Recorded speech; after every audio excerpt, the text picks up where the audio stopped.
Hi, everybody, and welcome back to another episode of Signed the Traitors, brought to you by Silent Podcast, where we are anything but silent. I'm your host, Katie.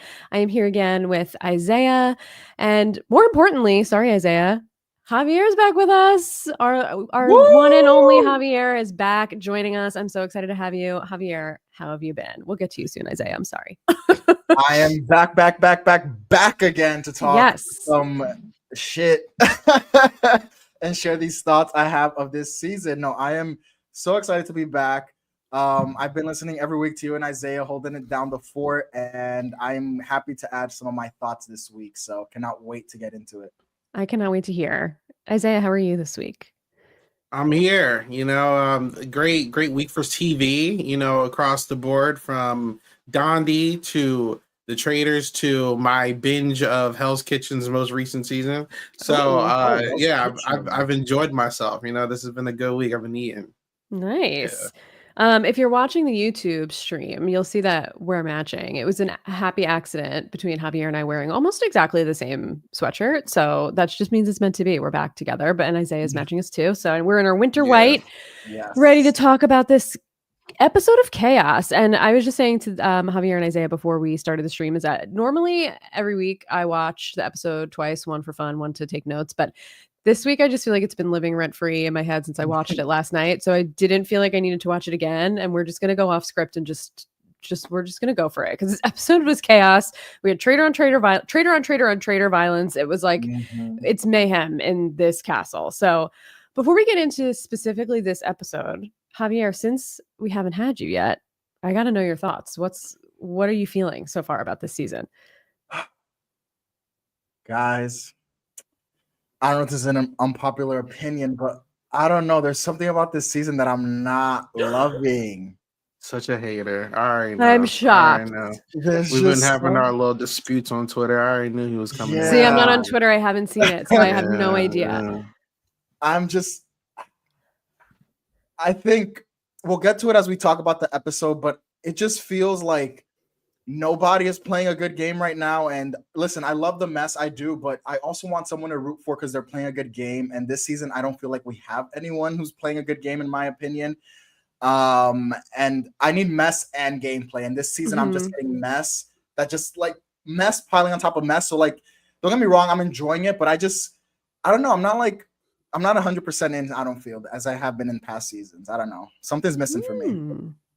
I actually don't disagree with you. I was actually thinking last night after, the banishment that I was like, I think I'm just watching for the mess now. Like, I'm not rooting for anybody. I'm just seeing what happens. I don't know. I have no idea who's going to win. I have no idea what's going to happen next week. I think it's just, I'm here for the chaos at this point because every episode is more chaotic than the last.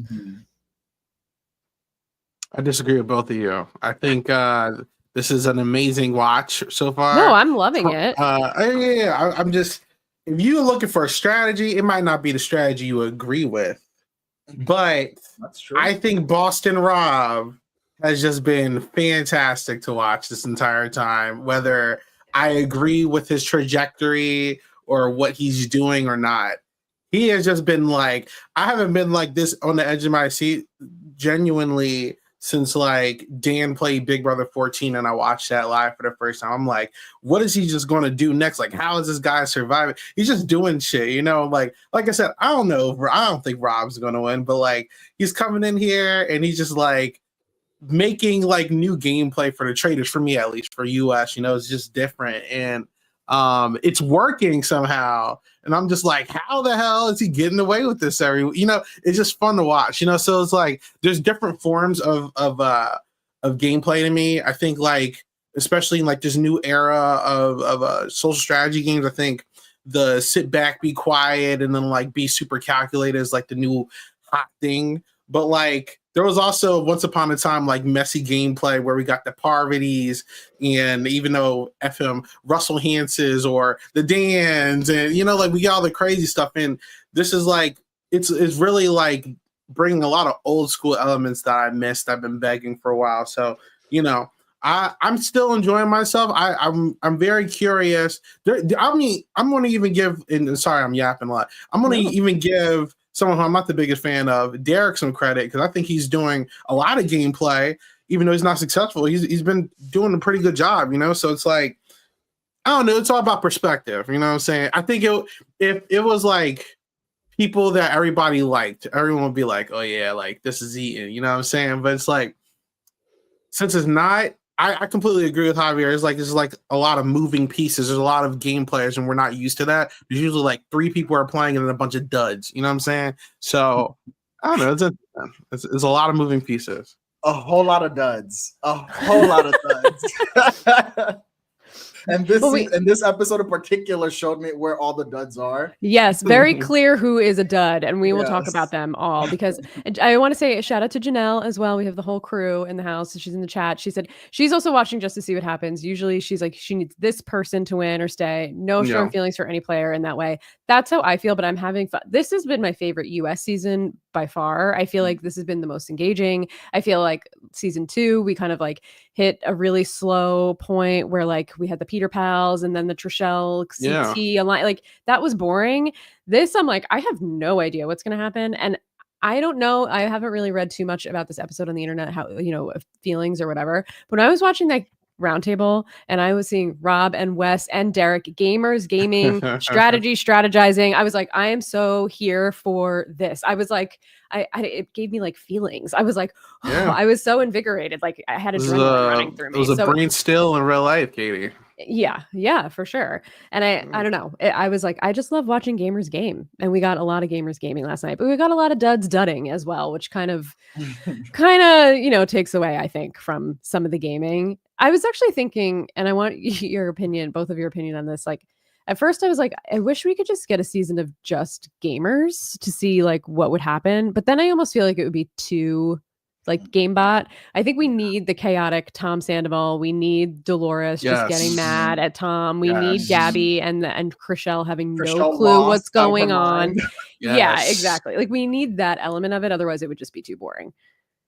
Yes. Yeah, I think a whole gamebot season would just not be entertaining. I think even if we see that, like even on like a show like on like a Big Brother, on a Survivor, I feel like even if everyone's a gamebot on those shows, those seasons are also tend not to be the most interesting seasons. So I feel like you need a mix of the personalities. So I definitely think that this season has that. So I think we got to stay on this course, because if we get too many game bots, it would just be a bit too a bit stale, I feel. Yeah. I actually think that like this is the hint of a successful season when it's like equal, you know, like there's just like a lot of everyone's playing, maybe not playing good, but like there's nobody just like sitting there doing nothing. Everyone's doing something, you know. What about Sam's not doing much? He's doing some. Look, he's getting that team. He's like, I'm gonna come. Look, he's trying to, but he's the bottom of the barrel compared to everyone else, right? But someone has to be that. But regardless, everyone's at least like doing something or like having like one-liners and stuff. Like I think Suri, as amazing as her performance was, set the standard on what US Traitors should look like.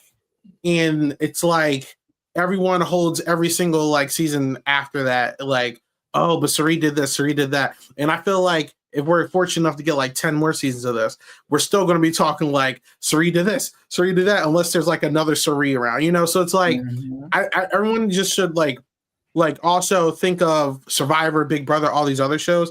Nobody plays the same. Nobody wins the same. You know, it's like, it's always interesting to see who comes in next, who brings something new to the table. And even if it's a Trishelle in a CT and it might not be the best thing to watch, it's something, you know? So I like the variety that the Traitors has been giving us. It's like, it's a different vibe every single time.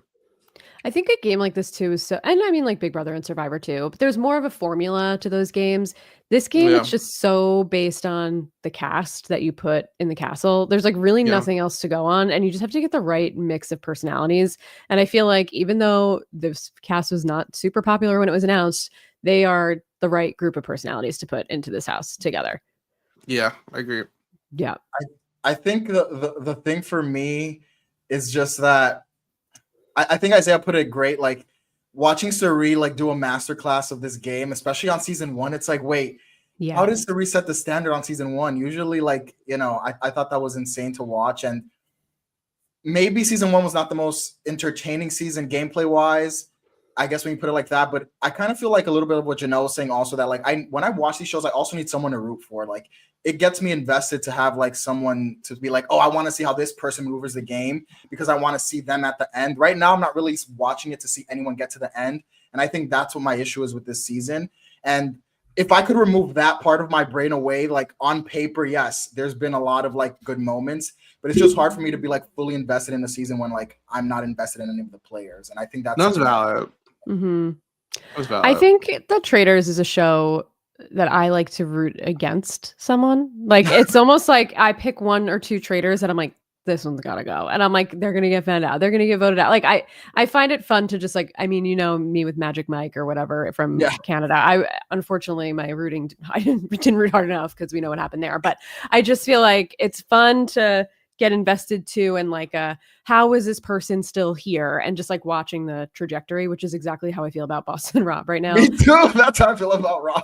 Like they gotta get him. And I know, Javier, you said you've been listening, Isaiah, and I said like a loose bet that he wasn't going to make it to episode 7. You would think. I think I'm going to lose the bet because you got one more episode, right? I don't think he's going anywhere next episode because I think Carolyn and Danielle are going to just go for each other and he's going to escape again. Like I am shocked at what's happening.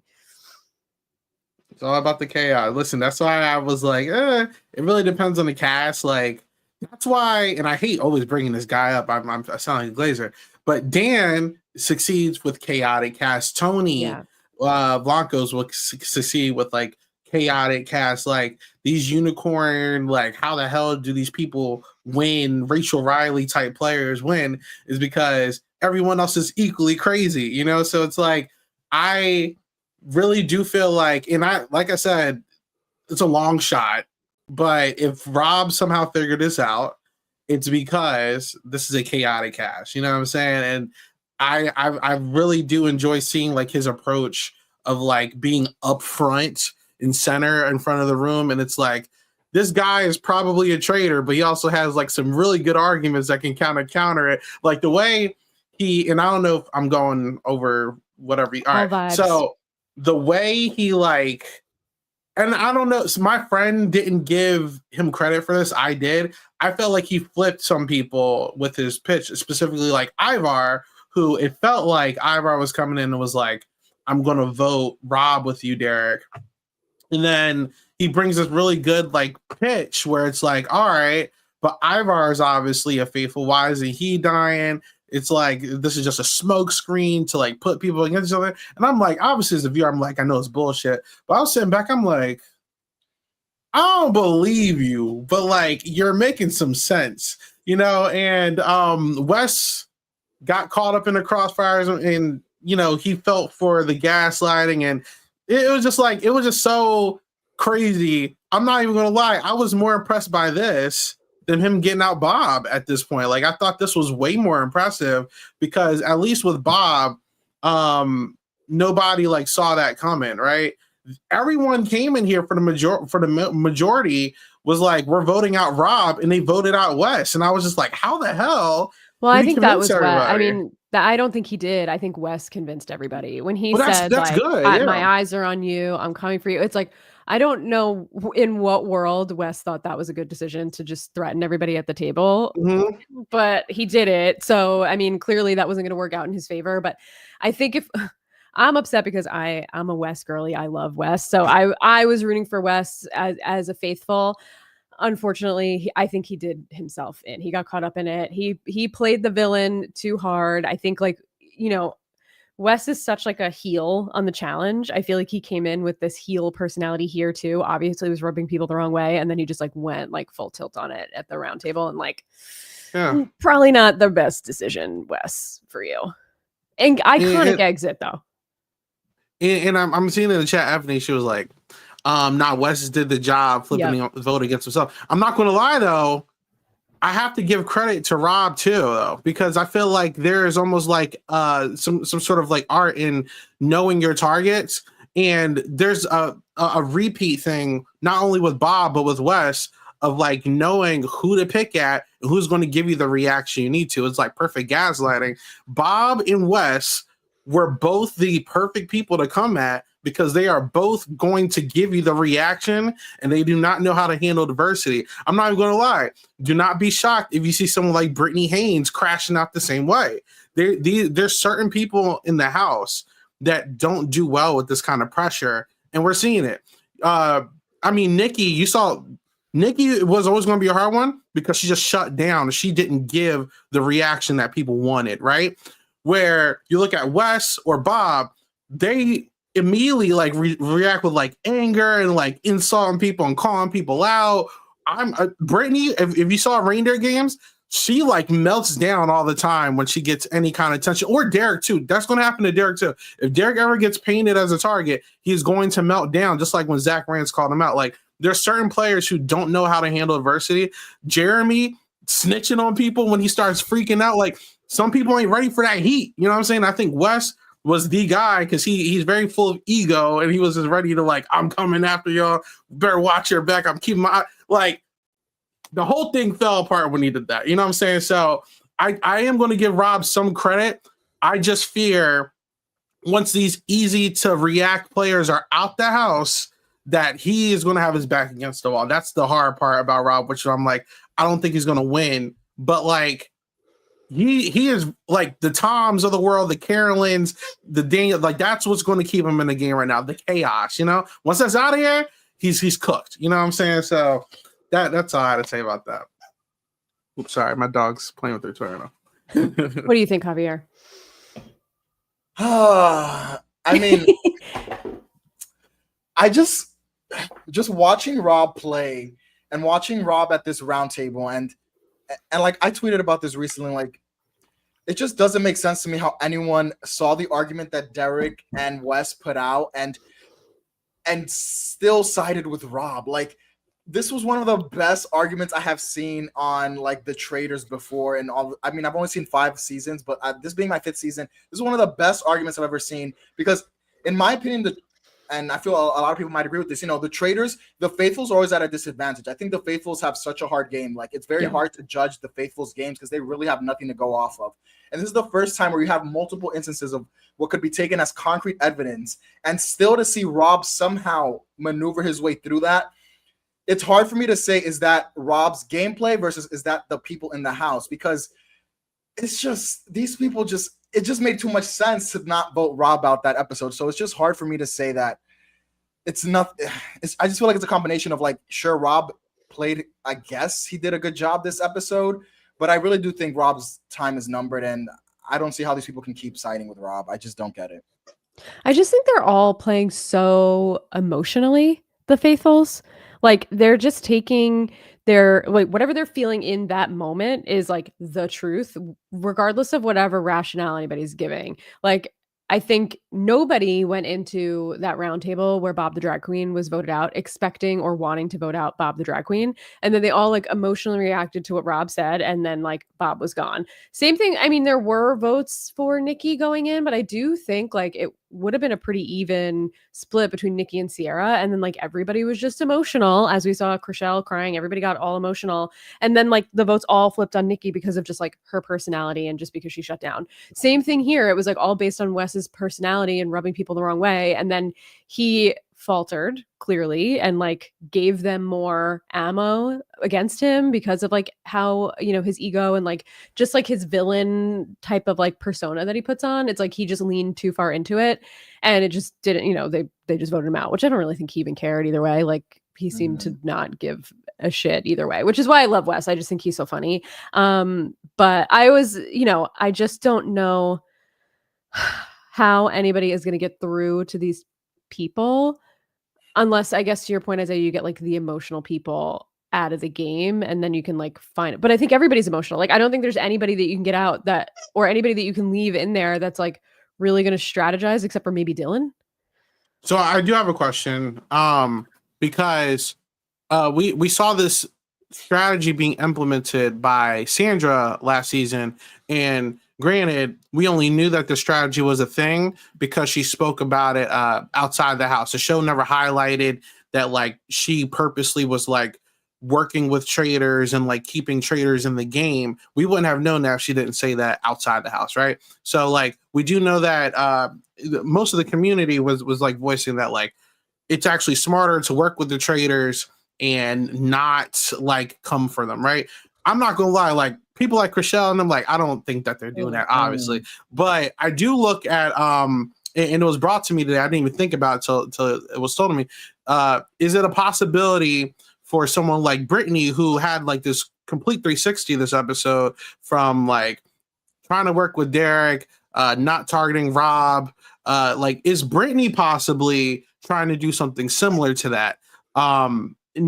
Obviously, it's not as effective because Derek's starting to look at her now, but is it a possibility? You know, like, you know, she did throw Danielle under the bus as well, but she also owned up to it. So maybe she's not trying to be on the Traitors' bad side. I don't know if she's possibly trying to work with it. She's more than capable of doing that. She's a great strategist. I just, the show tends not to like highlight people doing that sometimes. So I do wonder if that's something in the back of some of these players' minds. I do think that that's a possibility for Brittany. I've seen that kind of floating around too, is that she knows Danielle is a traitor and is just trying to work with Danielle so she gets brought to the end. I think that's possible. I don't think it's a bad strategy. I think Janelle did that too with Dan. Like she knew right away. She said she knew right away that Dan was a traitor, but she would never really go after him because why would she? I could see it. I think, to be honest with you, that's probably what Derek should be doing if he's so convinced that Rob is a traitor. They need each other to be successful because they were the three new guys that came in. So I don't see why he and Wes, you don't get anything for getting a traitor out now. You get something for getting a traitor out at the end. The only thing that you're going to benefit, or the only thing that's going to happen, is that you're going to be so obviously a faithful that the traitors are not going to have use for you anymore when you go that hard at a round table, and they're going to kill you. Like, I don't see a world where Derek is making it to the end. For what reason? Why would the traitors not kill him? I can see Derek making it to the end. I think Derek is getting murdered this episode. I feel like I don't agree either. You know, I think it's too obvious. A messy game, but yeah, is he that messy?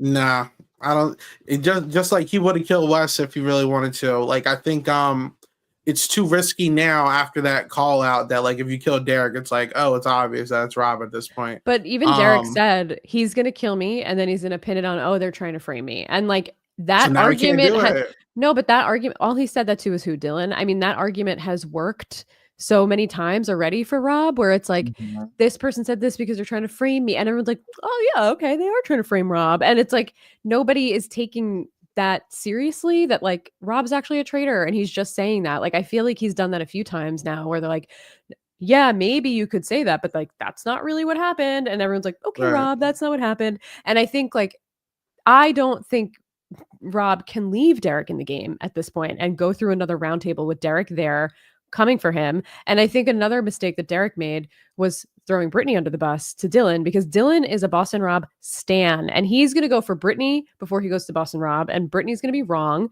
I mean, that's going to be a wrong choice. And then he's going to be like, oh, maybe he was wrong about Rob too. And I think Rob is going to skate by that way as well. Like I don't see a world where Derek can sit at another roundtable with Rob and not Rob, like, and Rob not see that like he can't survive that. Well, the saving grace is really if somehow Carolyn loses this battle between her and Danielle, Rob and Danielle will be put in a situation where they have to recruit somebody. And if you ask me, there's only two people that I can see both of them agreeing on. That's Derek and that's Dylan, right? So it's going to, well, I don't think Rob's going to take Dylan. I think Dylan he wants to sheep him like Andy and a Quentin. So Derek, who Danielle will be more than happy to have in a tower, will probably be the most likely recruit for that situation. Now, will that work out for Rob? No, but that I do see a path for Derek, depending on certain circumstances. It's just really dependent on the rest of the house. But he can get killed. I just think it's not going to happen next episode because it's too obvious. It will have to be much later, and there's no way in hell Derek's ever going to get voted out in the round table, in my opinion. So it's hard. Derek can realistically only lose if he gets killed. if he gets recruited, it's over. Like I actually see Derek going all the way to the end. I don't know. It's hard. It's a tough game to really call right now. Yeah, I think, and I was going to talk about this later when we got to the roundtable. So I'm not like a Derek hater, but I mean, I think he played a great game on season 16, regardless of the cast he had. I know people always talk about that. But I think this season of Traitors has made me like, I'm actually like kind of rooting for Derek a little bit. I actually think Derek has been playing like a pretty great game. And I do agree with Isaiah. If Derek is recruited, I don't see a world where he does not win, because once they get Rob out, there's going to go that whole theory of like one of the traitors was one of those three. And then people are just not going to look at Derek anymore if they can get Rob out. So I do think recruiting Derek would be the worst thing for Rob in this game. But again, Rob is still skating by 6 episodes in, making bad moves. So clearly maybe he can still make it to the end. And the more that we talk, the more that this is giving. And you brought up Magic Mike earlier, Katie. This is what it was giving. Because so true. Honestly, it's so true. Go back and listen to that podcast, everyone. Like every week, me and Katie are like, Magic Mike just made this terrible gameplay, and somehow he still made it to the end and won the game. So yeah, I don't know. I feel like so true. Yeah, it's just I'm kind of like rooting for Derek. I think Derek is playing a really good game. And I kind of agree with Isaiah. Like the only way Derek loses is through murder. So we shall see. I agree with you. If there's a world where Derek gets recruited, then it's a wrap and he could take it. I think that there's too much inner turmoil between these traitors right now for that to even be a possibility in the near term. Because first of all, and I know we are jumping all over the place. Typically we do more of a recap. I guess we're doing more of like a overall discussion, but there is so much chaos with Danielle and Carolyn. Danielle versus Rob. Rob kind of on an island by himself with the traitors, with Danielle already voting for him. Carolyn openly saying like, I'm coming for you, Danielle, and I want to murder you, Rob. It's like, who's going to take the other person out first? And then who's going to be left to recruit? It's like, you don't even know what's going to happen with those three because they're so on different pages. Like, Rob's face in the turret at the end, that is the look of a desperate man. Like, I felt like the soul was leaving that man's body when he was up there with Danielle and Carolyn going after each other, which was just so funny to me to see him like not even know. He was just like, this is a disaster. It's like, when have you ever seen Boston Rob in a situation like that? And it's just so funny to me to see him like try and navigate not only the round tables, but then those two. It's just like, I just don't know. A traitor has to go. I just think next week we're going to see Danielle versus Carolyn. I don't even know if either one of them is going to go necessarily. Exactly. So then it's like, when are they going to be able to recruit? If Rob doesn't go next week, if they go at each other, people are throwing votes all over the place. It's very hard to get a majority of people on one person because people are so emotional. It's just like, how are they even going to get an opportunity to recruit anyone? Tom's doing stuff. Listen, and this is, I'm going to dial back to what you said at the beginning of the podcast, Javier, about gameplay. I'm going to be so honest with you because obviously as a team of traders, they're doing a terrible job, obviously, right? So bad. But as individual players, this is one of the most intricate circumstances I've ever seen, where you have 3 elite social players who obviously cannot get voted out because Rob has too much influence. Carolyn is so under the radar, and Danielle is so integrated in the house structure that nobody thinks that any of them are traitors. So it's like, you can't get Rob out because everyone trusts Rob for getting Bob out. You can't get Carolyn out because no one takes her seriously. And even though Danielle was hella sloppy last episode with the Carolyn stuff, and I'm still on her about that, she 100% did the right thing by voting Rob this episode, because now she looks like a faithful even more. So it's like, how do you get any of these 3 people out at this point? I don't know, especially when you have people like Tom Sandoval and what's the other girl's name? Dolores are beefing over here. You got Brittany and Derek, they're about to start beefing over here. There's a lot of inner house turmoil between the faithfuls, and these traitors are just so good. Like, you can't get them out. Derek is an elite player and he can't even get them out. Like, it's tough. This is a very strategic cast with a lot of different strengths in many different places. It's like, it seems like they're all playing so bad, but at the same time, they're all in some aspect playing very good. it's just like, how do you, they're playing good and bad at the same time. It doesn't make any sense. It's hard to talk about this, but it's crazy. I don't even know how they agree on killing someone at this point. Like, it's just, it's insane, man. I don't know what the hell happens from here at this point. I don't know. I feel like they're accidentally successful. Like, I don't think it's because of anything they're doing. I think it's like I said before, I think it has a lot to do with everybody being emotional and like Dolores, for example. I think her coming in, first of all, this is one of my favorite moments at the round table. Is just like everybody getting frustrated at those two going back and forth. I mean, like we actually have something like real to talk about. Like, can you guys just like leave it? We have to like move on to something that actually matters, which I just love their like mini feud. I thought it was so funny. But it's like she's just going with the wind because Tom Sandoval said her name. So now she's mad and she's taking it personally. So she's going for Tom. Like, it just feels like despite all of the bad moves, everybody's so almost like self-absorbed with their own theories and thoughts and relationships that they have with people. They're not thinking about the fact that like, oh, this person might be a traitor. I just don't like Wes's attitude. He has a bad attitude, so I'm just going to vote him out. It's like, you had, Javier, you said it, literally the most perfect, succinct, honestly, again, like you guys know, I'm not a huge Derek stan either, but like I was so blown away and impressed by the way he came into that roundtable, laid out every single piece of what happened completely accurately. He knew exactly every single thing that happened. How do you not say like, he's got a point, and like, yeah, I don't really like Wes, but like we could get Wes next week. Let's see what happens with Rob, because even Wes is like, nope, he said this thing, he said this thing. Wes was putting Rob's name out. He put Rob's name out sort of with though, like, it's because we see everything. Look at it from an player like perspective. Derek made a lot of great points, and I probably would have believed him right then and there. But then, not knowing what you know, and only my experience is having Rob being a good person, Rob made some really good points too. And then you got Dylan backing him up. You got Brittany backing him up. You got everyone's like getting backed up by someone and co-signed by somebody. So it's like, it's tough because everyone's playing with their own agenda. There's no like real alliance this season either, other than like the Bambi thing that completely broke down. There's still Sierra's still on the table because it's like they had a little alliance going on. There's so much going on. It's like, damn, you can even say like, yo, Tom sucks, but Christian in season 1 sucked too.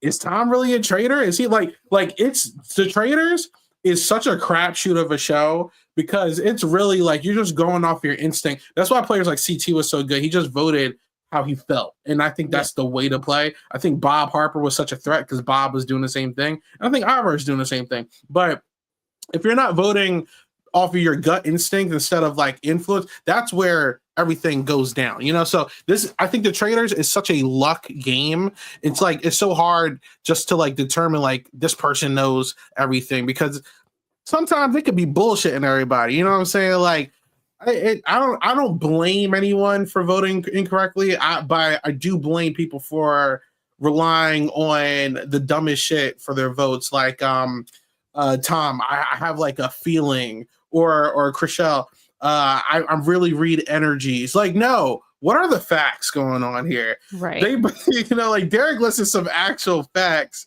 and even like Carolyn, who was obviously a traitor, was like, nah, Wes is making some sense. Like at some point, it's going to take someone like Dylan, I think, to really shift gears and grab everybody together. Because I think Dylan is like the gatekeeper of, are we keeping Rob? Are we getting him out? Like Dylan is the better version of Peter here. I don't know. Dylan has the keys to fuck everything up, if you ask me. Like none of the traitors are targeting Dylan. None of the faithfuls think that Dylan's a traitor. Dylan is literally the only person stopping everybody, in my opinion, from voting Rob. So once he flips over, that's where things get interesting. So I don't know. I do want to highlight this comment from Zach in the chat. I don't know why at this point Derek is trying to get Rob. It's just putting a target on his back with Traitors.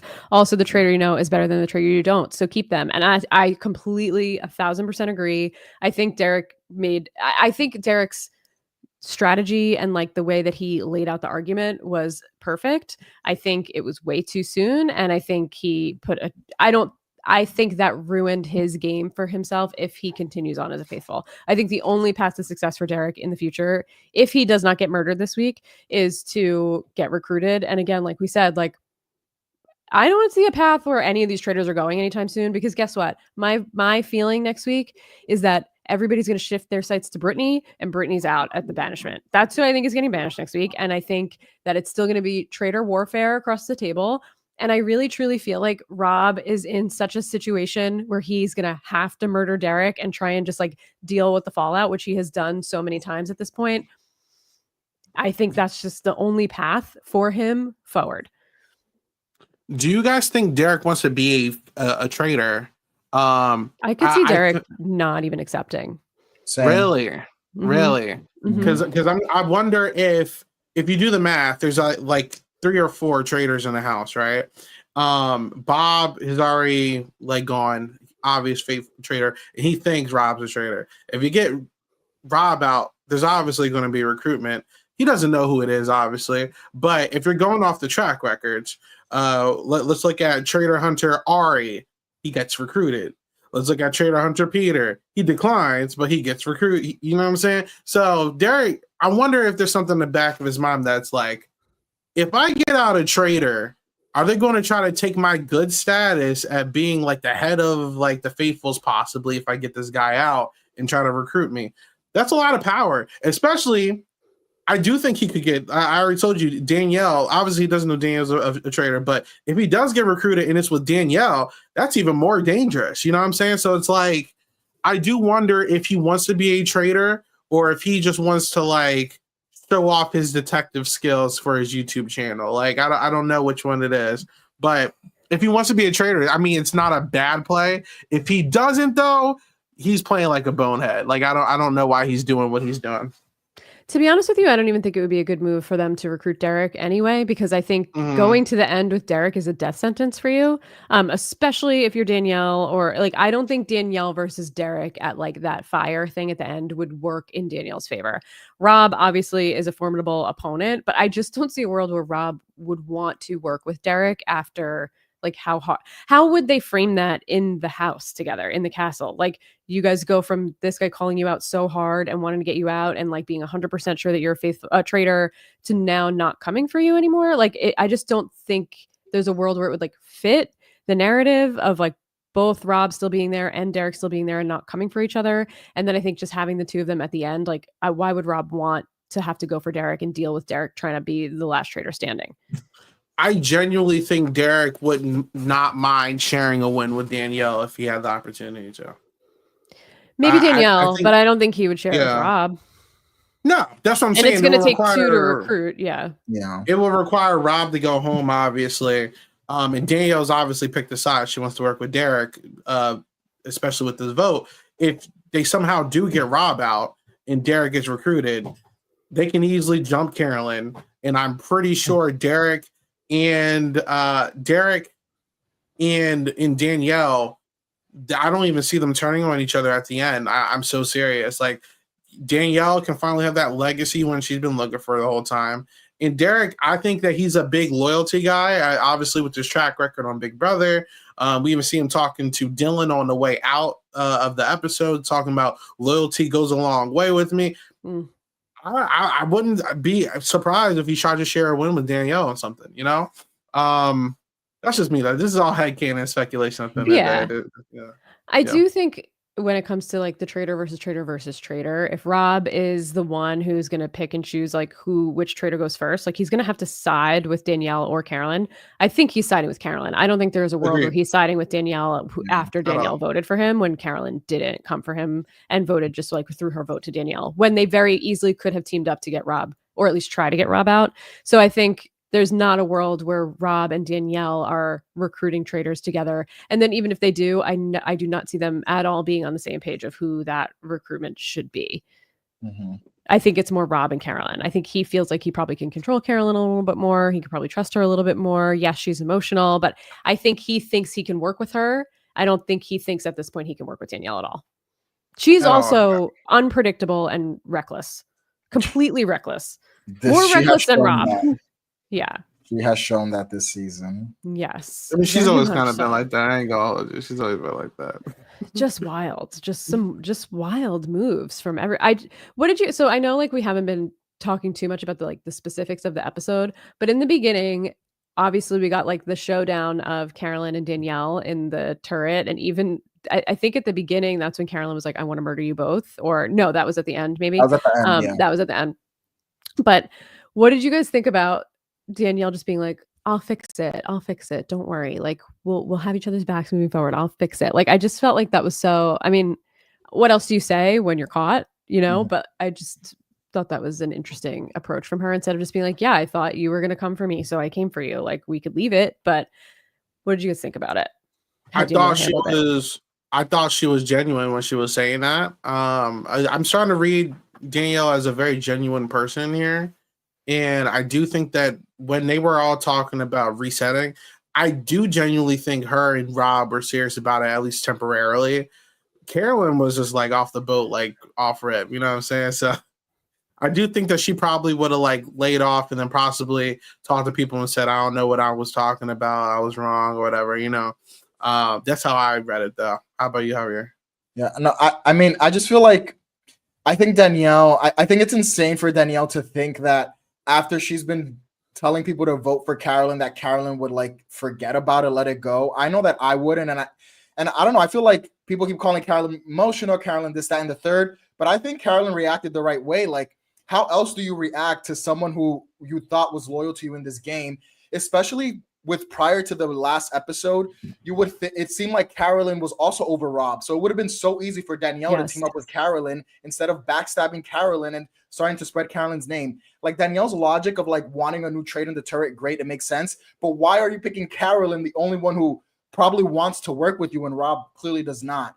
So I just think that Carolyn honestly reacted very appropriately, in my opinion, to hearing someone want to get you out when you did not have any malice towards them, and you honestly it seemed like Carolyn wanted to work with Danielle more than Rob anyways.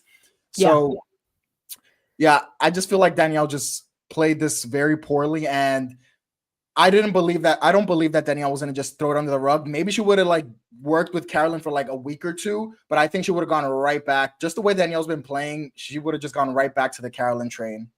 So yeah, I totally agree with you, and I think like I think Carolyn maybe could have left it in the turret, at least like wouldn't have gone for Danielle at the round table. But then she heard from Gabby, she heard from Brittany, she heard from like other people that Danielle not only spoke to Dylan, but spoke to all these other people and said that she put Brittany's name out there, which in Danielle's logic, she did, but like, she just floated her name for murder, which is her job as a traitor. It's not like putting her name out at the round table. So she definitely stretched the truth there. But I can understand why that like ramped up her reaction to hear like even more the next day of like, oh no, that she said this to me. She said this to me too. Yeah, no, Danielle is really putting your name out there. It's like, okay, you gotta at least start retaliating. Like, what are you gonna do? Lay down and just take it? I think you can retaliate in silence. Like I agree with you. I don't think she should have done it at the round table. The first not even just that. I wouldn't have even made it like apparent to either one of them that like she was aware of this. Like the power of silence, especially when you're not being taken seriously, is allowing people to think that they have you in their palm. And she could have held this in and like made moves inside the house without these two knowing. Or even let's put the room aside. Why would you bring it up in this roundtable of all roundtables when all this chaos is going? Like it just made you look crazy. And I think the perfect positioning that everyone was giving Carolyn for weeks, everyone has been talking about how great that her position is, has been flipped now to Danielle, because not only has she been like, put on blast, but like everyone's going to think she's a faithful now, and people who don't already take Carolyn seriously are really not going to take Carolyn seriously now.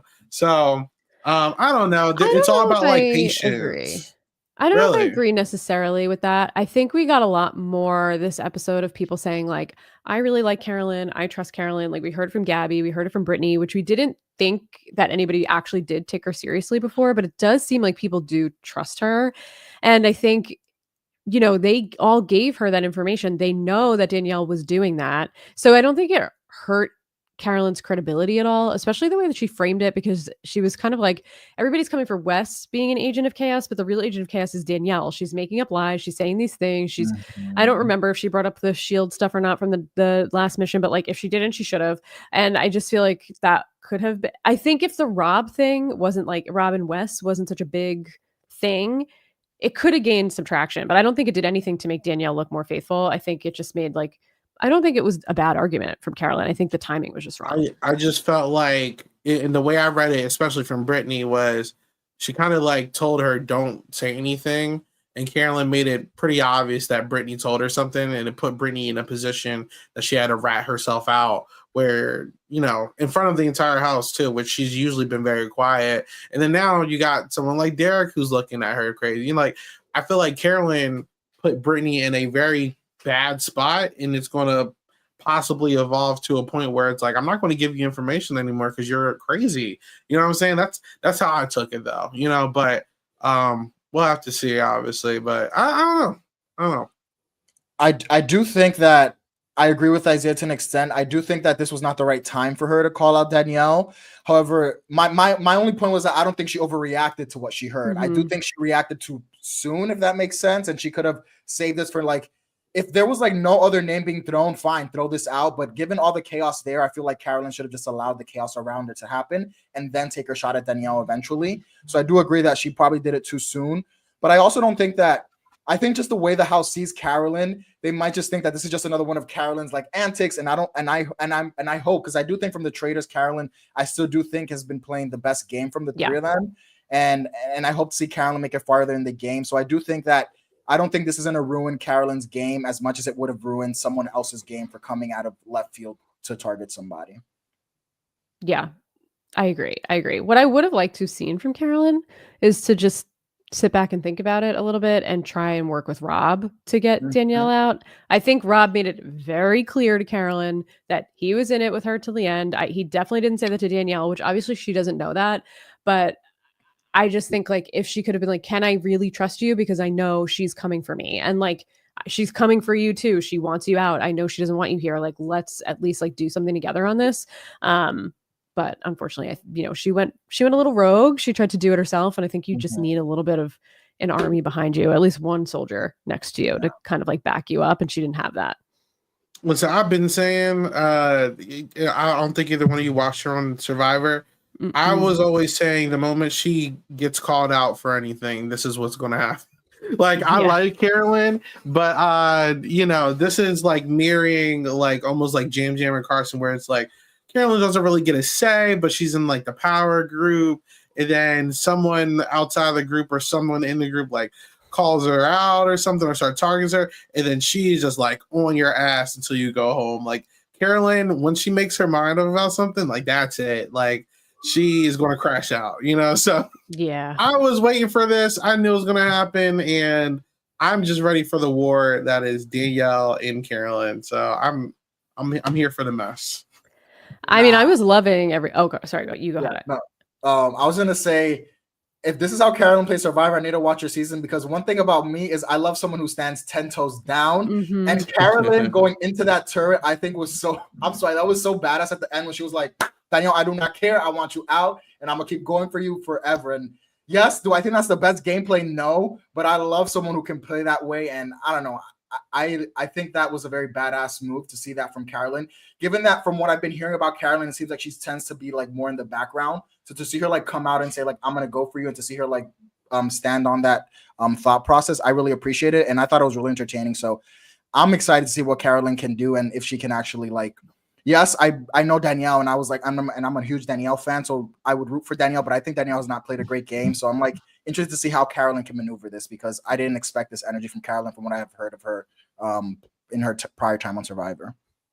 Yeah, that actually is this perfect segue into what I was gonna just start talking about. Was just that moment at like the last part of the episode was when they were in the turret and Danielle and Carolyn were just going for it against each other, and Rob's soul was just leaving his body because he clearly does not know what to do in this situation.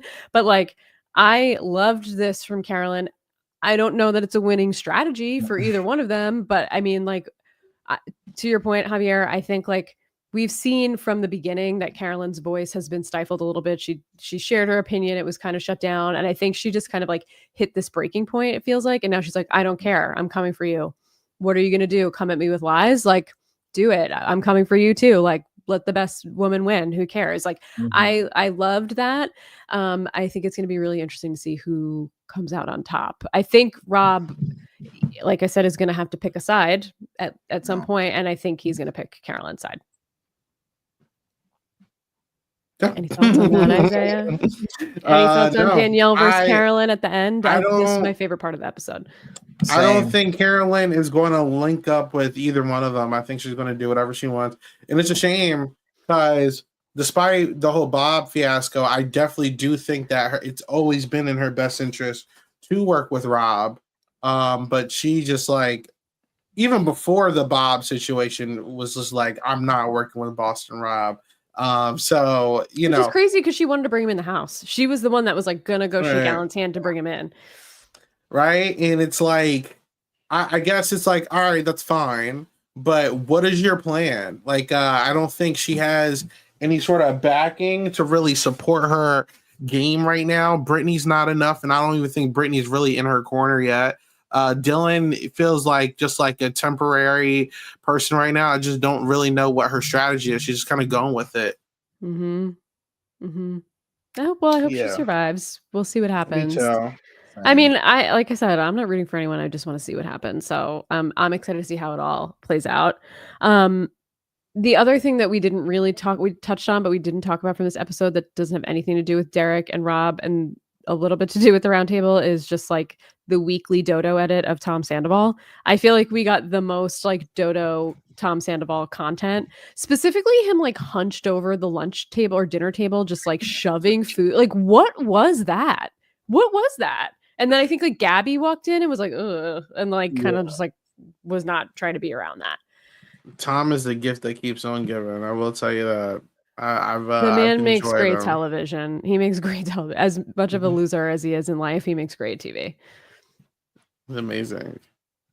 I'm over Tom. He needs to go yesterday. Like, I need Tom out of that house. Like, what is he doing? Like, from the moment he opened his mouth on episode 1, he has not had one good read, not one correct read, and no one even listens to the man. And I feel like this is the first episode where we saw multiple cuts of people saying like, Tom, like, stay in your corner, please, just stop. So, you know, maybe Tom does make it to the end, because why would anyone murder him and why would anyone vote him out? He's clearly not good at this game. So that's all I'd say about Tom. But I don't know. I'm kind of over him. Like, I don't like that like player who's not really doing anything in the game. Plus, Tom is not likable. Like, if he was likable, then that would help, but he's not even likable. So I don't know. I'm not a Tom fan.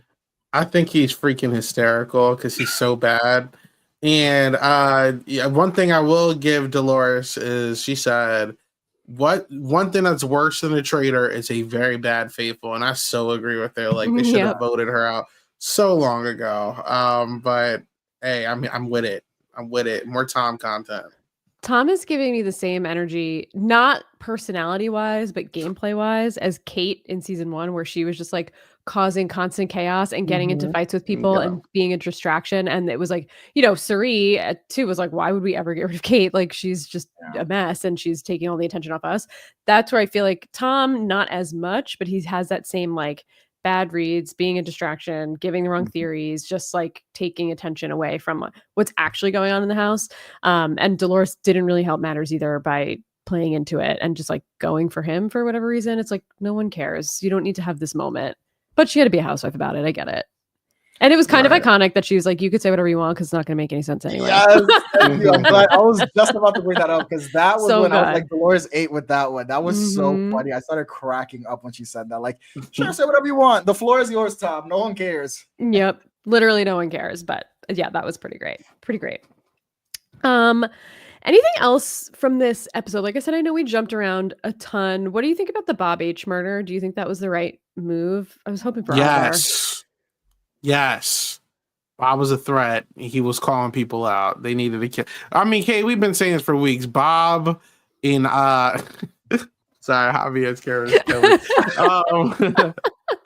Bob needed to be killed, and Sorry. yeah, The face it was stuck on Javier was like you were reacting to what Isaiah was saying. It was just so funny. I was like, It was oh so my funny. god, is she grilling me? That's crazy. No,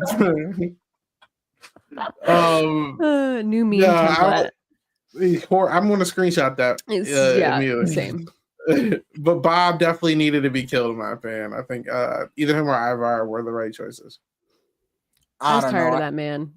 I mean, I just think that was another like obvious, and I think Carolyn and Danielle were trying to tell him like, why are you killing Bob H? It's obvious. Because Yeah, it's pretty obvious that he was the one like at the last round table, kind of like hinting towards like maybe Rob is a traitor. He was one of the few saying that, and then Rob goes in like is gung ho about killing him.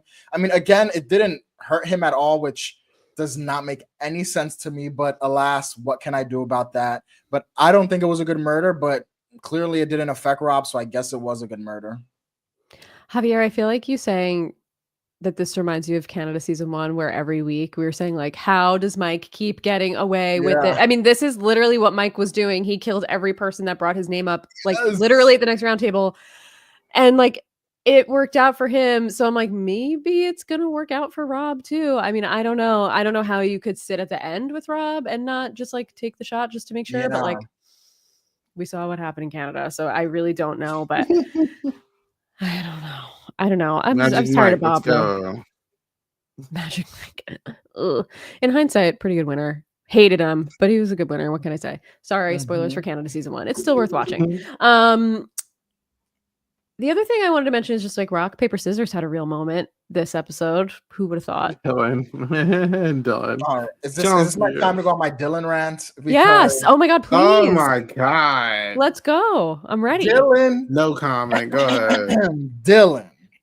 Dylan is the Temu version of Peter. Like, what does Dylan think he is bringing to this game? Dylan is just here kissing Rob's ass the entire game. I've never seen such a fanboy. Like, I understand you are a big fan of Rob, but it's like borderline embarrassing at this point. Dylan freaking boasting about how like, oh, I used to win rock, paper, scissors tournaments. Like, he's like such a loser to me. I can't deal with Dylan. Like, Peter last season was annoying, but at least Peter was like playing the game, and Peter had like so many great reads. And I didn't like Peter because he was like leading this group of people, and he was going against the people I like, which was the Phaedra, the Dan Giesings of the house, the Parvati's of the house. So that's why I didn't like Peter. But I think Peter actually had a lot of great reads, and Dylan had one great read with Bob, and now I feel like people are heralding him as like this amazing game player, and now he's being so misted by Rob. Like, why do we think Dylan is good? He had one good read, which, if we're being honest, was not even that good of a read, because I love Bob the Drag Queen, but Bob was not playing a good game. I can say that as a Bob stan. Like, Bob was not playing a good game, and him catching Bob was not like the biggest game move ever. So I need people to stop hyping Dylan up. He has not done anything except kiss Rob's ass, and I'm over Dylan, and I cannot wait to see him go home. And I was happy when Bob read his brother on that episode before he left as well. So shout out to Bob. Oh my god. And that's what I gotta say on Dylan. I'm not giving you a whole tangent back, but I will say Dylan is the only person not being targeted by any faithfuls or any traitors, and everybody wants to work with him. I think he's doing okay. But the whole comment about Zac Efron was very funny. I do agree with truly that. hilarious. Yeah, I just thought it was funny. Like, I have no opinion on Zac Efron, but I thought that was hilarious. I also have no opinion, but that was hilarious. And I do feel like Dylan was about to have an emotional breakdown at the round table when he was like deciding between voting for Wes and Rob. It was like he was in a crisis. Like, this is a crisis. That's what he, I don't know if you guys know that Bethany Frankel meme, but like, this is a crisis. And I think I've never like, what is the like more lame thing that like a mediocre white dude can say is that, other than like, I want a rock, paper, scissors tournament. Like, that is the corniest shit that you would only hear from like a mediocre white dude. Like, that's y'all it. Are that so... is the mediocre white dudiest shit ever. Y'all are haters. That's crazy. I have no opinion on Dylan either way. I'm not offended by him, but like, last night he looked like he was about to be in tears when he thought he was going to have to vote for Boston Rob. It's like, come on, Boston Rob's not even that good. Yeah, He's not that good at Survivor, you guys. I'm sorry. He's good at this game. He's fun to watch, but like he played 5 times, he won once. 5 times, he won once. It's not that good. Just not that good. Sorry. No comment. Sorry, he's not that good. Only made the jury what? Twice? Once? Twice? No comment. I agree. Twice? No comment. Mess. Anything else from this episode? I love that Dylan rant, Javier. I'm so that gave me like I needed to get that out because I was been listening to this podcast every week and it's just positive. Oh my God. I love you guys, but like I genuinely don't think Dylan has been that great. I'm gonna be real, especially saying because I think Isaiah even this has said that like he's playing a better game than Peter. Didn't you say that, Isaiah? Yeah. I don't think he's playing. Yes. We'll see if he. I mean, we'll see. I just don't. I don't see what he's done besides one read. Y'all said that about Rob too. You saw what happened. Watch. I'm always right. That's all I gotta say. I'm always right. Well, I do. I will agree with Isaiah. I do think he's playing a better game than Peter. Why? I just think Peter's not different from Derek. His ego was way too big. I think Peter's ego was way too big. He had a whole crowd of followers. He turned down being a traitor. He turned down being a traitor. I just don't think Peter ever set himself up to like get to the end and actually win. I do think Dylan could get to the end, but I think he will not win. I think he will. If he goes with the traitor, he's getting murdered. He's going to be a sacrificial lamb. Unless somehow he becomes a traitor with Derek, then it's over.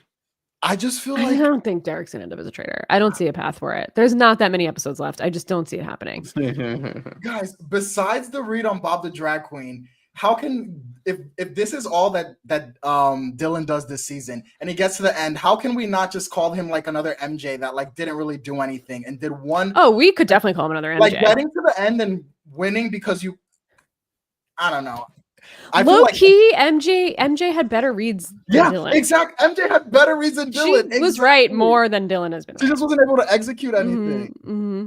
She actually had some decent reads. I mean, she knew Dan immediately. She was not a terrible faithful. She just didn't really have she couldn't put it all together. Yeah, you know? Yeah, exactly. She had no agency. So right, she had no agency. Dylan has agency, and he's not using it. He's not using it. Maybe Dylan will surprise me. Don't get me wrong. There's still 4 episodes to go. It's true. Wow, there's only 4. Derek's not a traitor. Derek's not going to be a traitor. Only 4 episodes. There's 3 original traitors left. There's not happening. In a season usually, but I think you're right. Yeah, I think you're right. We'll see. Anything else? I know, like I said, this was a little bit of like a chaotic vibes only podcast, but is there anything else? We did not talk about the mission at all other than rock, paper, scissors. I don't think there's much to talk about here. Boring. Kind of a flop. Yeah, this mission was a little bit of a flop. Black. The only thing I remember is where Carolyn like pulled Dolores to the side and like added to the Danielle fuel. Like she was talking to Dolores and they were like, "Oh, Danielle said my name," and Dolores was like, "Oh yeah, that's crazy," and then that's about it. Yeah, she's like, "Yeah, but Tom said mine, so sorry." But Gabby too. We got a little moment with her and Gabby, and she's like, "Yeah, Danielle's been spreading your name everywhere." I mean, Jessica in the chat says there's 12 episodes total. Okay. Oh, okay. Okay. So there's still time. I think I want to go on another quick little rant on another person who I've really been liking since I haven't been here for a few weeks. Someone who's really surprised me, who I did not think I would be a fan of, is Gabby. I actually think Gabby is very smart. I saw this week she listened and she voted out Rob. And I think Gabby has played a pretty solid game. She's been surrounded by the Bambis. And I think from all of the Bambis, Gabby has been playing the best game. And I do think Gabby has some game savvy as well that I've seen in this past few weeks. So I'm actually excited to see what Gabby does in this game. And I do think that Gabby can make it far as a faithful, unless the traitors take her out. I don't see her ever being voted out by the house. And I do think she's going to make a few more good reads. So I feel like Gabby's very adaptable, I think is the best thing for me to say. And like, I'm really interested to watch Gabby's game from the rest of the house. I don't know if you guys have any thoughts on Gabby, but I really think Gabby is good so far. I actually agree with you. It's been a pleasant surprise for me. She's been a pleasant surprise for me too. I knew who she was coming in, but I didn't watch her season of The Bachelorette or anything, or The Bachelor. So I didn't really like know her personality. And I think her personality's just been fun. She gives a great confessional. And I do find her to be, like you said, adaptable. And I think she's thinking, but we did talk about, when she heard Danielle in the bar room side door thing and then like just dropped it right away. Like I would have liked to have seen her like drop it maybe for a minute and then have it come back. But who knows? Maybe that will come back as evidence somewhere down the line. But like, I want her to just like have a little more follow through. But I do think she has a lot of potential. Like, I do think Chrishell is dud, like dud city. No idea what's going on. But Gabby, I do think has much better reads and is like more intuitive. And like she had a good, like this episode, I wrote this down in my notes, like when she said that like Tom is good for the Traitors, like that is a good read to have. That like is. The fact that she had the foresight to see that someone like Tom is just not like is someone who's going to be kept around because he's just always going to be saying wrong things. I think seeing that from someone who's not a gamer, from someone who I feel like people didn't expect to start thinking in that game mindset, I thought that was another good read from Gabby. So I just see a lot of potential in her. So I'm interested. I agree. I'm with you. Isaiah, any thoughts on Gabby? No, sorry, I have a dog squeaking a lot. But nah, she has a lot of fun confessionals for sure. I do enjoy her as a character. Hey, me and Isaiah agreeing. Let's go, guys. You see this? Look at that. Look at that. Javier, are there any other thoughts on the cast you want to give since we haven't had you here all season yet? Let's see. I think Isaiah, I know you also have to jump, so feel free. Yeah, Javier and I could do a roundup. Y'all That's okay. keep talking. Y'all keep talking, going. but I let will you finish go. this later. But enjoy. Thank you for so much. Thanks, for Isaiah. Give Bye-bye. Isaiah a follow. 8 Ball Bangers. You know where to find him. All right, I'm out. Bye-bye. Isaiah. I think the other person in the cast who, I guess a few other thoughts on some other people in the cast. I think that Chrishell has been doing exactly what I feel like I said in the draft. Like Chrishell, like the fact that she was able to turn that, like, to become the victim in the whole getting one of her best friends out in the house. I was like, what is this, like, crying? Like, you're getting your best friend out of the house with no good reason when she got Nikki out. Like, based on energy. I didn't even based, like, what is this flip you made? And then she started with the waterworks, and that's exactly what she did on Selling Sunset. And it was just, Chrishell has been playing this game exactly how she has been navigating real life, at least if we consider Selling Sunset her real life. She's playing the game the same as Selling Sunset, with like the tears, getting people on her sides, and just Chrishell. I mean, she's on my draft, and my draft is dying very quickly. So I do hope Chrishell does well for the sake of my draft, but it has not been. Just watching Chrishell play has just been exactly what I expected, and not in the game. Yeah. I don't really know what to get from Chrishell, or like I don't really know how to read her other than like I know she's acted in soap operas and that's what she's giving on this show. Yes, exactly. Literally. That's it. Like that she's a soap actress. That's kind of what I'm getting from her. I don't get a read on like what even her real personality is. I have no idea. Yeah. That was Selling Sunset in a nutshell. But I do have a feeling she's going to be around for a while because like who's voting for her? Where's she going? Unless she's just like a random murder. But again, like these 3 traitors are not just going to like start randomly murdering people. I feel like they're going to have to be like on the offense instead of just like, we'll just throw this person out, whatever, who cares? Like there's so much heat on all of them. They have to be like, I don't know. They really have to think it through, but I don't think they will. Yeah. I don't know. I'm nervous for the faithfuls. Like I feel like all the infighting amongst the traitors is somehow not, like, you would expect that to cause them to be targeted in the house, and for some reason they're still not targeting them. And I think that's been another weird thing about this season. Like, in prior seasons we hear like confessionals of like, oh, like Sari or Cody saying, oh my god, Christian's not good for this game. Or in season 1, like in season 1 of Canada, like Kuzi like thinking like Magic Mike, like I don't really like this guy.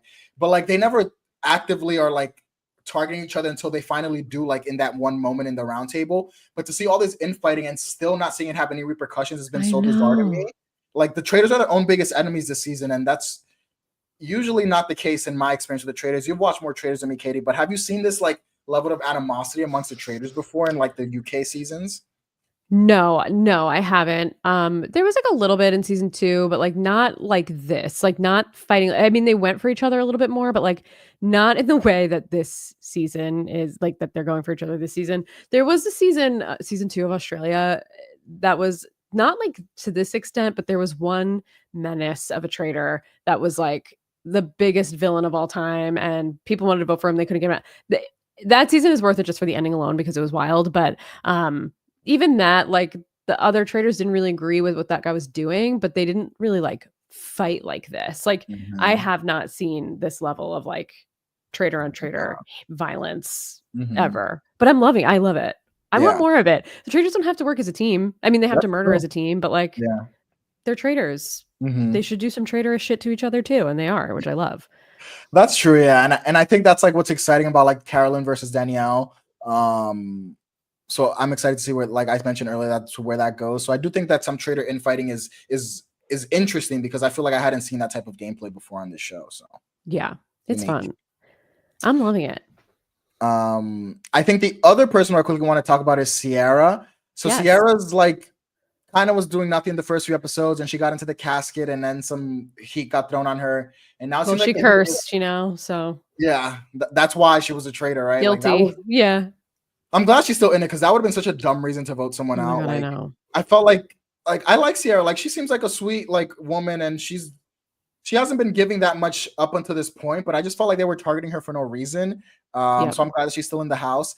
And I will say this episode, in the beginning of the episode, I was like, okay, Sierra's like turning on the brain cells. Like she Yep. brought up at the breakfast, she was complaining about like, oh, Danielle's like always crying. Like I'm getting sick of like Yes. Danielle's waterworks. And I was like, okay, that's perceptive. She's starting to see that it's true. Like, why is Danielle crying all this time? Like it's almost like Doing not too much. believable. Exactly. And then Sierra also had another good read at the table where Derek came in, and Derek at the breakfast table right away was like, oh, what do you guys think about Rob? Like, if Rob should be dead, right? If he comes in, like, he's probably a traitor. And Sierra goes, wait, that kind of does make sense. Like, Rob and Bob were probably beefing to try to like control like the traitors, and like Rob couldn't handle that. Like she made some analogy like, Rob put your dick on the table or something like that. What she said, because he wanted to be the head dog in charge. And I think that was another great read from Sierra.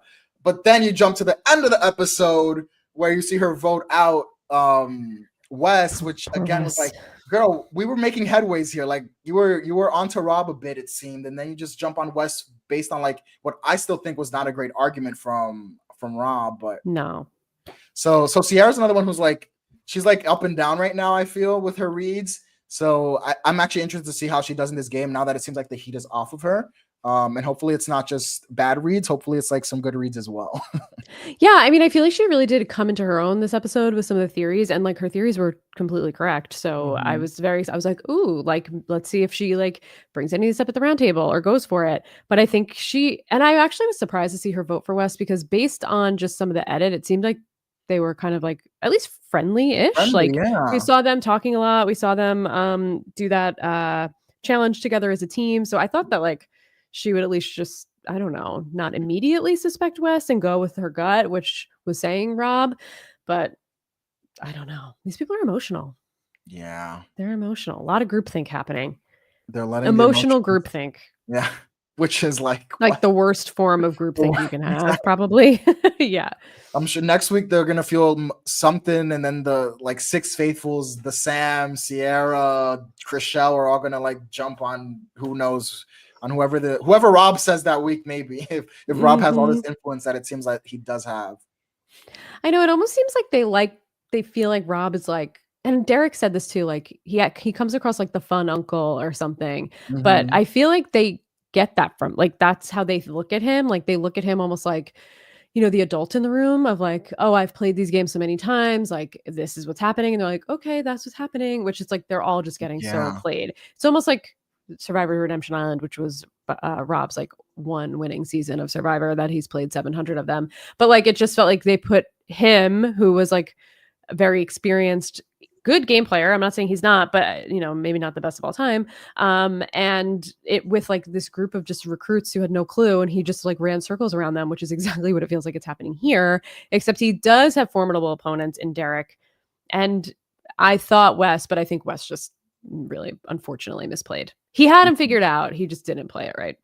Yeah, I think something interesting, I don't know, maybe you can add some clarity to this for me, Katie, but everyone kept saying that like Wes was aggressive, and I am, and like, similar to you, I'm a big Wes fan. I really like Wes, and I felt like this season Wes had been very mild so far. Me so too. Unless things were happening behind the scenes of Wes being aggressive towards the women or towards them, I don't know who like everyone was saying Wes was aggressive towards, but I felt like this was the most mild I've seen Wes ever play a season of a show. Totally So agree with you. that really threw me for a loop when at the round table. I feel like that also confused me a bit as why everyone just jumped so quickly on the West train, because it seemed like West was playing a pretty mild game to how he usually plays. Yes, I agree. And I'm actually really glad you brought that up because I think I even said to Isaiah, like, it's interesting to watch Wes come in and acclimate to these people and like try and fit in because it felt like he wasn't coming in super hot based on what we saw in the edit. I don't know what was happening obviously behind the scenes or at the missions or anything, but even in the missions, didn't seem like he was like stepping in, taking over, trying to run the show just because he was on the challenge, like at least from what we saw. Um, and I do think this is the most subdued we have seen Wes. I don't know if you watched season 2 of House of Villains, but like that was I peak did. Wes, Oh, really? peak Wes to me. And I Maybe felt I need like he to watch was it. it was honestly truly incredible. Even just for the finale, it was just so good. So good, iconic television. But I do feel like Wes gets in this habit of playing a character, and I feel like Yeah. not that I know Wes at all, but this feels like the most like real version of Wes that we saw up until his exit. That was Wes the character to Yes, me. that was the That Wes was I Wes from the knew. challenge. Yes, Yeah. that is the Wes I know. And Yeah. the one I know and love. I think I just find him hilarious. Yeah, I thought that was so funny. Like that was such a great exit. Like I loved it. It was Wes down to the T. And I mean, I've seen a lot of discourse on Twitter of like people don't like Wes and people are happy Wes lost and whatever. Say what you will about Wes, but like I don't know. I enjoyed that exit from Wes because it finally showed the Wes that I know and enjoy personally. Yeah, me too. And I wanted to see a little more of that. Like he was playing a little safe. Like even with Yeah. Derek, he kind of was like, if you bring it up, like I'll Mhm. go for it. But like I wanted to see more ownership and agency from West too. And I get Yeah. it. Like he's the only one from the challenge on the show. He probably doesn't really know all these people. He's trying to fit in a group maybe. Mhm. But I wanted to see like more aggressive gameplay from him. So I was yeah, I was surprised to because even before like in the episode earlier, I was like, why is West playing scared? It Yeah, felt like he was playing exactly. scared. So then to hear them say he was aggressive, I didn't come through in the edit. Mhm. And I But I feel mean, like obviously something was going down because yeah. everybody seemed to hate him. So Exactly. And I feel like the Wes that I know from the challenge, like the moment that like Derek came to him with the rob, I feel like the Wes I know on the challenge would have been like, yes, like, okay, I'm not the only one let's with the do shot. this. Let's Yeah. do it. As opposed to the meek Wes that we like. Meek is the only word that I can. Yes. I'm glad it just came to my brain right now. But Wes was Perfect. playing like a meek game, which is the opposite of what he plays. So I don't know. It was just I'm excited to see like the app. Like I want to hear some interviews like after the season Yeah. of like how Wes was playing with these other house guests because it just did not come off as the Wes I know. So it was just very Same. it's very interesting to see. Totally with you. I'm totally with you. I want to hear more as well. And Wes is like really on the reality TV circuit, like Yeah. all over the place. He's on Worst Cooks in America. He was on House of Villains. He's on Traitors. It's like he's cashing some checks, He's some making that reality TV money. checks. He is. Those appearance fees are racking up for sure for Wes, which I'm good with. He's good TV. Exactly. You have to watch House of Villains season 2. Okay. It's I'll watch really it. good. I mean, Candy Muse is on it, right? And Yes. didn't Tiffany come back? She sure did. She sure Okay. did. So I have some reasons. Wes is on it, some reasons to watch it. Yes. It was good. It was good. Anything else about this Traitor season that we want to cover off on? I'm trying to think about who else is in the house. Ivor, yeah, I don't really have any thoughts on Ivor. He's on my draft, so I hope he does well. Seems like he's doing okay so far. Yeah. The Brits, I'm telling you, that's why I picked them at the end. If So you go true. back, I literally just said like the Brits do well on this show. What's his face did well last season, like for some reason. John. Yes, John, yes. I guess the last person who I want to talk about a bit more is Brittany. I feel like Oh yeah, okay. like so I didn't see Brittany season 12 with her and like the brigade. But I saw her season 14.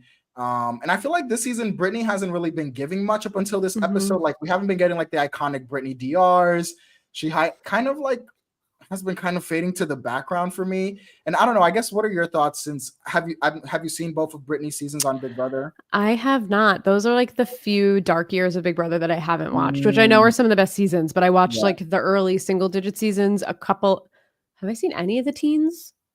I don't know if I've seen any of the teens. And then I think I stopped at 11 and then I picked back up for season 20. So I think I missed like Oh every teen wow. season. Yeah. So like I know Brittany from Reindeer Games. I know her like from the memes. I've seen her in videos and stuff, like recaps. Obviously, I'm very familiar with her, but like the true gameplay and like watching those seasons, I haven't seen her actually play.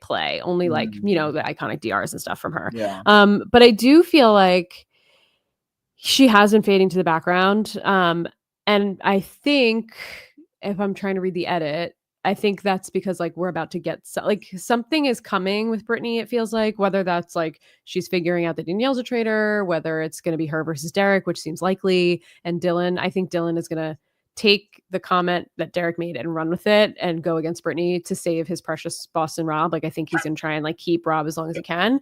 And I think Brittany might be, you know, the sacrificial lamb, unfortunately, for it. But I do think we're going to get like a little bit more from Brittany. I just don't want her to flame out so quickly. I just don't know why she's so trusting of Rob. Yeah. Like that I'm so confused by because he's Mhm. so obviously a traitor and she has played these games before. Like she should be able to see through Rob and for some reason she's totally missed it. Yeah, I guess that's definitely what's shocking me. Like I felt like Brittany should be able to read Rob better than she is at this point. And I also didn't understand, like, it seemed like the season she came in, like she came into this season with like, oh, I'm gonna want to work with Derek. And now like Derek Right. is making very valid points. And instead of like trying to work with Derek, she's like trying to be like on like against Derek in a way, like by not agreeing with him or not even like I don't feel like she's even trying to like have discussions with Derek. Like, fine, I understand not blindly agreeing with anyone, but like you're blindly supporting Rob when Derek is trying to come at you with a good conversation. And instead of like engaging with Derek with someone who I felt like she trusted, I would have loved to see her like actually, oh wait, Derek, like why do you think it's Rob as opposed to like, no, it's not Rob. Like, what are you saying? You Right. know? That was bizarre. And So even just the way she approached him, it was like, so Wes said that you're like leading the charge against Rob. It's like, why yeah. did she come at him so like shocked that that was the case? Like, why Mhm. not just say like, well, bring me in, like, give me your theory. Why do you think it's Rob? Exactly. That's what I would what I wanted to see from Brittany as well. So that it's been very interesting because I haven't seen Brittany besides season 14, and like she was all right on season 14 but that was Dan's season again. Yeah. Yeah. So yeah, I think, but I think you are correct. I do think the edit is setting up like Brittany is probably gone in the next episode or two. But I hope she has like a great moment before she leaves. I hope so too. And, you know, Derek kind of had me at the round table. Not like I was a fan, but I was like, that was masterful what I Yeah. watched. Like, and just even just like, and I hate to just like root for men blindly, and I'm not, but watching Rob and Derek and Wes like go for it, I was like, this is what we need. Like, that's why I was like, oh, these gamers and like these experienced gamers, Yeah. whatever. But he lost me immediately as soon as he came in hot and like kind of low key got in Brittany's face a little bit about that. And I was like, dude, chill the fuck out. Like, she doesn't have to vote with you. And like, you didn't give her any reasoning. You also lied to her. So like, I don't know. I didn't like that he came like so hot against her right after the round table. Yeah. I definitely think Derek could have handled that better. Again, Derek, yeah, like I said earlier, like this season, I'm actually liking Derek's gameplay. Like I watched him on season 16 as well, and whatever, he did a great job on that season for whatever reason that people say maybe it was a bad cast, but regardless, Derek did a really great job that season, and I do think that Derek has been to me more likable as someone who is not the biggest Derek fan, but I do agree that moment with Brittany, he could have handled that better, as well. You know, Derek tends to be more calm, cool, and collected. So it was interesting to see like Derek get so hot-headed out of nowhere towards He Brittany. was frustrated for sure. So maybe it was like the antics of like the whole round. I feel like it was coming off a time where he probably felt like I'm making so much sense and no one is listening to me, especially like maybe he thought, again, this is what I'm thinking, that like I felt like him and Brittany had a stronger relationship. So I feel like he got very frustrated at her because he felt like he could have trusted her more. And I'm not saying that's the right thing for him to do. And I do think he came in hot at her, but I'm just trying to understand like why he did. And I think that's why, because he felt like him and Brittany had a much better relationship than for her to just blindly follow Rob, who she has no relationship with. Yes, I agree. And I think he kind of also felt that way or seemed to feel that way last week with Danielle not like taking Tom Sandoval's face off the wall instead of his face off the wall in that mission. Like he got immediately frustrated. I think, you know, again, I didn't see Derek's gameplay, but just like everything I've seen of him on the internet and post Big Brother and his podcast, I'm not a fan. But you know, I can understand if you're one of the only people in a room thinking rationally and no one's listening to you and everybody's just like spiraling down this like nonsense chaos route, why you would be annoyed, because he was speaking. I mean, like we've said a few times, like he nailed it. Like exactly what he said is what happened. He figured it out. But again, I don't know it was the right time for him, because like, what do you gain from it? You're just going to be a target. They're going to murder you. Why would they keep you around? So I don't know. I'm interested to see what happens with Derek. Yeah, we shall see. We definitely. I'm also curious to see how Derek continues to maneuver this game, because I do think Big Brother players on the Traitors have gotten a bad rep, and I think Derek has been playing the best Big Brother game. I agree. Not perfect, because I do agree it's a little early to go for Rob, but much better than like the ones we've seen up to this point. So I do think Derek has the chops, and I am interested to see what he does. I do think Derek has the chops based on his season 16 gameplay, even though I do think Derek is a little scared to go back on a real show because he doesn't want to like ruin his legacy. So that's a different conversation about like, is Derek one of the best, but like, why doesn't he want to come back?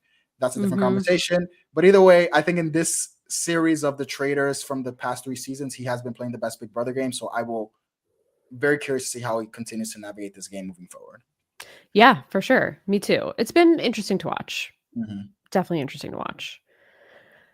I don't know. I keep thinking to myself, like, am I rooting for the Traitors? Am I rooting for the Faithfuls? Like, I really don't know. Like, going into this week, I was like, Rob's got to go. I'm so done with Rob. He's on my draft, but I'm like, he's got to go. And now I'm like, can he do it? Can he pull it off? Like, let's see him try it. I don't know. Let's see how he navigates through this like disaster situation that he's in and see if he can come out on top. Like, if he can, that to me is more impressive than like anything he's ever been able to do on Survivor. Just because like he has been so reckless and like in the heat, and he's like had to just think on his feet and like craft these arguments, and he just comes away winning every time. It's crazy. So I'm kind of excited to see like the rest of his gameplay and see where we go. Yeah, no, I mean, if Rob can make it to the end and win, again, similar to season 1 of Traitors Canada, it's going to change my view of the season, my view of his gameplay. But I can only judge up what I've seen. And in my opinion, he's been making a lot of not great moves that are for some reason working. So again, we shall see what happens with Rob. I mean, don't get me wrong. I am interested to see how he continues to navigate this game. And I think it'll be, if he makes it to the end, he's going to have to keep making a lot of these crazy plays. So it'll be a very great resume to look back on if he does make it to the end. Yes, for sure. We will be doing a lot of recapping of his game if he wins at the end, of just saying like, how did that happen? Like, how did he not get out at this point? How did he not get out at this point? But I'm excited.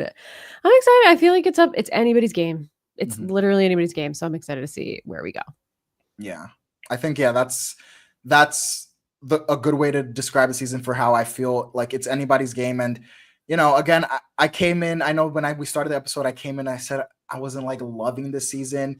And again, I think it's just because I'm not like rooting for anyone super hard. Like last season, I was rooting for Phaedra. Season 1, I was rooting for Sari. So I don't have anyone who I'm rooting for gung ho. Like I like Gabby, but I don't necessarily think she's been playing she's like a huge gamer. Like maybe she'll do something to surprise me. I like Danielle, but she's been playing so poorly. I'm really liking Carolyn as well, but I'm not like I don't have like.